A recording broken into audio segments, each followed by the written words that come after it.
ಇನ್ನು ration card ರದ್ದಾಗುತ್ತೆ ಅನ್ನೋ ಕಾರಣಕ್ಕೆ ಜನ ಒಂದ್ ಕಡೆ ಆಕ್ರೋಶವನ್ನ ವ್ಯಕ್ತಪಡಿಸ್ತಾ ಇದ್ದಾರೆ, ಆತಂಕವನ್ನು ಕೂಡ ವ್ಯಕ್ತಪಡಿಸ್ತಾ ಇದ್ದಾರೆ.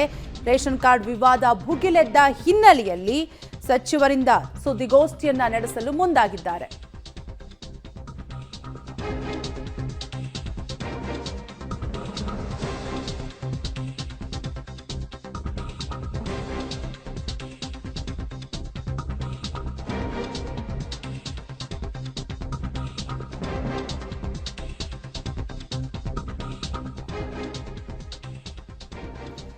ರೇಷನ್ ಕಾರ್ಡ್ ವಿವಾದ ಭುಗಿಲೆದ್ದ ಹಿನ್ನೆಲೆಯಲ್ಲಿ ಆಹಾರ ಮತ್ತು ನಾಗರಿಕ ಇಲಾಖೆ ಸಚಿವರಿಂದ ಸುದ್ದಿಗೋಷ್ಠಿಯನ್ನ ನಡೆಸಲಾಗ್ತಾ ಇದೆ.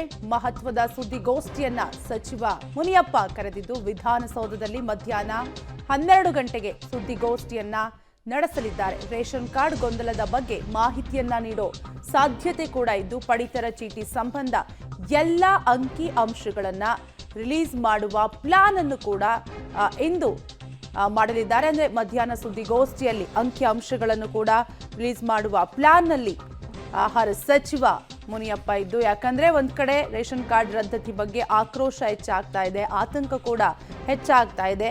ಈ ಎಲ್ಲಾ ಗೊಂದಲಗಳಿಗೂ ಕೂಡ ಮಧ್ಯಾಹ್ನ ನಡೆಯುವ ಸುದ್ದಿಗೋಷ್ಠಿಯಲ್ಲಿ ತೆರೆ ಎಳೆಯಲಿದ್ದಾರೆ. ಆಹಾರ ಮತ್ತು ನಾಗರಿಕ ಇಲಾಖೆ ಸಚಿವರಿಂದ ಸುದ್ದಿಗೋಷ್ಠಿಯನ್ನ ನಡೆಸಲಾಗುತ್ತೆ. ಮಹತ್ವದ ಸುದ್ದಿಗೋಷ್ಠಿಯನ್ನ ಈಗಾಗಲೇ ಸಚಿವ ಮುನಿಯಪ್ಪ ಕರೆದಿದ್ದು, ಇಂದು ಮಧ್ಯಾಹ್ನ 12 ಗಂಟೆಗೆ ವಿಧಾನಸೌಧದಲ್ಲಿ ಸುದ್ದಿಗೋಷ್ಠಿಯನ್ನ ನಡೆಸಲಾಗುತ್ತೆ. ರೇಷನ್ ಕಾರ್ಡ್ ಗೊಂದಲದ ಬಗ್ಗೆ ಮಾಹಿತಿಯನ್ನ ನೀಡುವ ಸಾಧ್ಯತೆ ಹೆಚ್ಚಾಗಿದ್ದು, ಪಡಿತರ ಚೀಟಿ ಸಂಬಂಧ ಎಲ್ಲ ಅಂಕಿ ಅಂಶಗಳನ್ನ ರಿಲೀಸ್ ಮಾಡುವ ಪ್ಲಾನ್ನಲ್ಲಿ ಸಚಿವರು ಮುಂದಾಗಿದ್ದು, ರೇಷನ್ ಕಾರ್ಡ್ ವಿವಾದ ಭುಗಿಲೇಳ್ತಿದ್ದಂತೆ, ಆಕ್ರೋಶ ವ್ಯಕ್ತವಾಗ್ತಾ ಇದ್ದಂತೆ ಸುದ್ದಿಗೋಷ್ಠಿಯನ್ನ ನಡೆಸಲು ಮುಂದಾಗಿದ್ದಾರೆ. ಹೀಗಾಗಿ ಇಂದು ಮಧ್ಯಾಹ್ನ 12 ಗಂಟೆಗೆ ವಿಧಾನಸೌಧದಲ್ಲಿ ಸುದ್ದಿಗೋಷ್ಠಿಯನ್ನ ನಡೆಸಲಿದ್ದು, ಮಹತ್ವದ ಸುದ್ದಿಗೋಷ್ಠಿಯನ್ನ ಸಚಿವ ಮುನಿಯಪ್ಪ ಕರೆದಿದ್ದು, ಎಲ್ಲ ಗೊಂದಲಗಳ ಬಗ್ಗೆ ಮಾಹಿತಿಯನ್ನ ನೀಡುವ ಸಾಧ್ಯತೆ ಕೂಡ ದಟ್ಟವಾಗಿದೆ.